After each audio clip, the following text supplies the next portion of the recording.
نبی پاک صلی اللہ علیہ وسلم کی حدیث ہے مسلم میں طبرانی میں، حضور نے فرمایا آؤ میں تمہیں پچھلے زمانے کے ایک ایماندار نوخیز ولی اللہ کی بات سناؤں۔ پچھلے زمانے حضور نے فرمایا پچھلے زمانے میں ایک بادشاہ جادو کے زور پہ حکومت کرتا تھا۔ جب وہ ایک جادوگر اس نے رکھا ہوا تھا تو جادوگر اس کو جادو بتاتا، وہ جادو کے زور پر حکومت کرتا۔ جادوگر بوڑھا ہو گیا تو کہنے لگا بادشاہ کو نوجوان میرے پاس بھیج دے، اب میں بوڑھا ہو گیا ہوں، میرا پتہ کوئی نہیں کب مر جاؤں۔ ایک نوجوان کی ڈیوٹی لگائی، بڑا زیرک سمجھدار، اپنے رعایا میں سے چن کے جو ذہین فطرت مزاج بچہ تھا وہ اس نے لگایا۔ اللہ کے محبوب علیہ الصلوۃ والسلام فرماتے ہیں بچہ جادو سیکھنے لگا، وقت گزرنے لگا۔ بچہ جب جادو سیکھنے جاتا تو رستے میں ایک راہب بھی تھا جو انجیل جانتا تھا، وہ اللہ اللہ سکھاتا، لوگوں کو حضرت عیسیٰ علیہ السلام کی تعلیمات سے آگاہ کرتا۔ اس نے دیکھا کہ یہاں بھی لوگ کٹھے ہیں تو وہ بچہ اس راہب کے پاس بھی اٹھنے بیٹھنے لگا۔ اب جب اس کے ساتھ اس کی گفتگو بڑھنے لگی تو اس کو باتوں میں لذت آنے لگی۔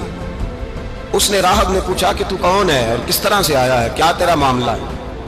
اس نے کہا جی میں جادو سیکھنے جاتا ہوں، آپ کی باتیں مجھے بڑی اچھی لگتی ہیں۔ اس نے کہا دین سیکھ، جادو سیکھنے والے کافر ہو جاتے ہیں، قرآن و حدیث سیکھنے والوں کو اللہ کامل ایمان عطا فرماتا ہے۔ فرمایا یہ سیکھ۔ بچہ بیٹھنے لگا، اس کے پاس آنے لگا، باتیں دل میں گھر کرنے لگی۔ ایک وقت آیا کہ مسلمان ہو گیا، اور مسلمان کیسے ہوا؟ بچہ کہتا ہے میں تجربہ کر کے ہوا۔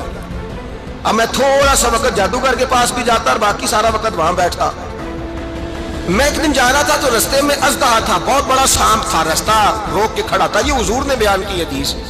نبی پاک صلی اللہ علیہ وسلم فرماتے ہیں بچہ کہتا ہے کہ رستے کے اندر سانپ ہے، رستے بند ہے، لوگ چھتوں درختوں پہ چڑھے، ہراش ہے۔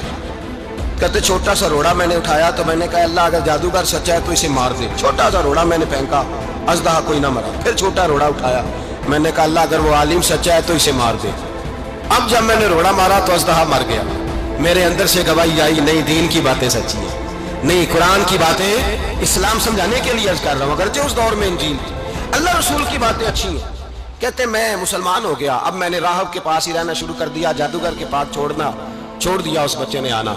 بادشاہ پوچھتا کہاں زیادہ وقت گزارتے ہو تو وہ بات گول کر دیتا، وقت تیزی سے بڑھنے لگا۔ اللہ نے اس نوجوان میں طاقت پیدا کر دی، اب وہ اس کے اندر نا اللہ نے توانائی روحانیت پیدا کر دی، ابھی جوان ہے، 14-15 سال عمر ہے۔ اللہ نے اب جو بیمار بھی آتا وہ دعا کرتا تو اللہ صحت عطا کر دیتا، جو بھی آتا۔ بادشاہ کا ایک درباری تھا، بادشاہ کو پنکھا جلتا تھا، وہ اندھا ہو گیا، کوئی ایسی تکلیف آئی کہ نابینا ہو گیا، بڑے علاج کرائے شفا نہیں ہوئی۔ کسی نے اس بچے کا پتہ بتایا کانوں میں، اس کے پاس گیا تو بچہ کہنے لگا شفا تو ہو جائے گی پر کلمہ پڑھنا پڑے گا، مسلمان ہونا پڑے گا، جس پیغمبر کا میں غلام ہوں تجھے بھی بننا پڑے گا، دین پہ عمل کرنا پڑے گا، اللہ شفا دیتا ہے۔ اس نے کہا تو مجھے کلمہ پڑھا، مجھے شفا دے، میں تیار ہوں۔ اس نے کہا شفا تو اللہ دیتا ہے۔ اس نے اللہ تبارک و تعالیٰ کا ذکر کر کے دعا مانگی، یہ مسلم شریف میں حدیث ہے، طبرانی میں موجود ہے۔ اللہ نے اسے شفا دی، اس نے کلمہ پڑھنا شروع کر دیا۔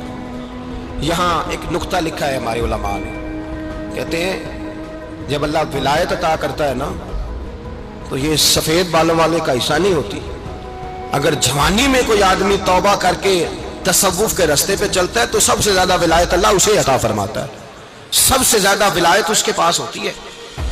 ابھی اس کے بال کالے ہیں، چڑھتی جوانی ہے، دعا کی تو اللہ نے، اور حدیث پاک میں موجود ہے کوڑے آتے تو شفا یاب ہو جاتے، اندھے آتے تو شفا یاب، برس والے آتے تو اللہ سے دے۔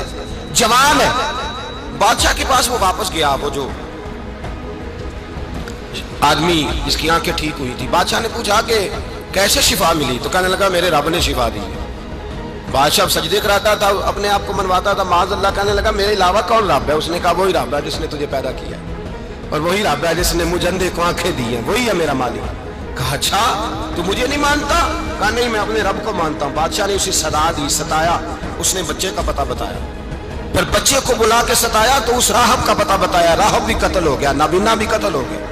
بادشاہ نے کہا سپاہیوں سے اس بچے کو لے جاؤ اور پہاڑ کی چوٹی پہ جا کے نیچے پھینکو تاکہ مر جائے۔